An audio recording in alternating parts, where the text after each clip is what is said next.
to the right to be forgotten. The right to be forgotten, we've got a photograph, if we can bring that up, there she is, Kiki. Yeah, Katsaurus. Or Nikki. Katsaurus, yeah. That's what her family called her. She died in a tragic car accident and was decapitated, and the CHP inadvertently put on the internet that picture of that horrid crash. So if you put her family name in, her name, her parents' name, on a Google search or a Bing search, the first thing that comes up is this tragic picture of an accident. Yeah. The family has wanted it removed from the internet. Google has refused, Bing's refused, the search engines refused. And in Europe, they do have the right to take off from the internet information that's either inaccurate or old and outdated, or something like this that's rather offensive and hurtful and doesn't really serve a historical purpose. What's Google and Bing and all the rest of them, what's their reason for continuing to make this stuff available? Well, they believe it's an algorithm, and this is something that other people have seen before and they want to continue to see, so they're feeding a popular appetite for it. And when they feed that popular appetite, of course, there are ads that come that they get paid for on the side of that search. Yeah. But the right to be forgotten was established by a European Union as a court, as a way of saying, look, there are certain things in our past that go back 25 years, there are certain outdated pieces of information that we should be able to petition Google and say, hey, we want this taken off. The Katsaurus family picture in Europe would not be on the internet. 40% of the requests to Google, which is 98% of the search business, are taken seriously. 40% of the requests under this new standard are removed. But in America, we don't have that right to have something that's outdated or hurts our reputation removed. Another good example is a teacher was fired because of a rather risque photo of her years ago that some of her students had Googled. These types of photos, maybe they should exist, but they should be associated with your name forever when you do a search, or should you have a right to be forgotten?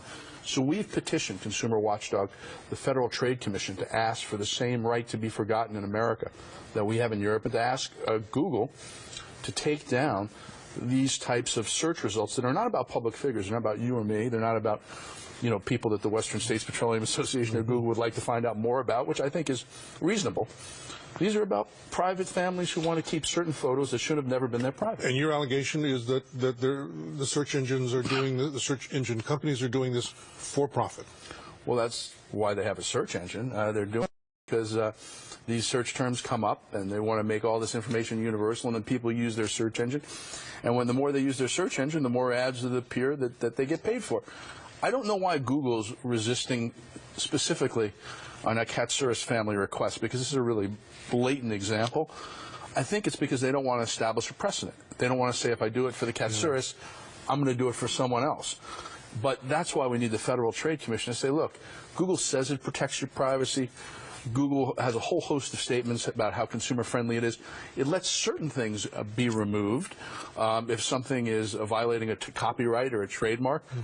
So if that's the case, then we should have a standard in America.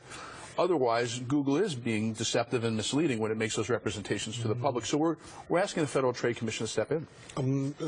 But what about the catch-all response to this, which could be, among others, the public has a right to know? Well, the public does have a right to know, particularly about public figures, particularly about historical information. But if something's inaccurate or anachronistic or just plain offensive and hurtful, there is a line that needs to be drawn. People say this is censorship. The difference is between censorship and the right to be forgotten is the government is the one censoring information in a censorship situation. Here we have a commercial enterprise making money off images and information that can do harm to people and isn't part of necessarily a historical record or a journalistic purpose. So this isn't about the government. This is about whether we have a right to petition a business to protect our privacy and our family and our name and our reputation. Yeah. You know what, why don't we take a break and regroup ourselves on some of the other technical issues, and when we come back, we'll continue. Okay. Good enough? Stay with us, please.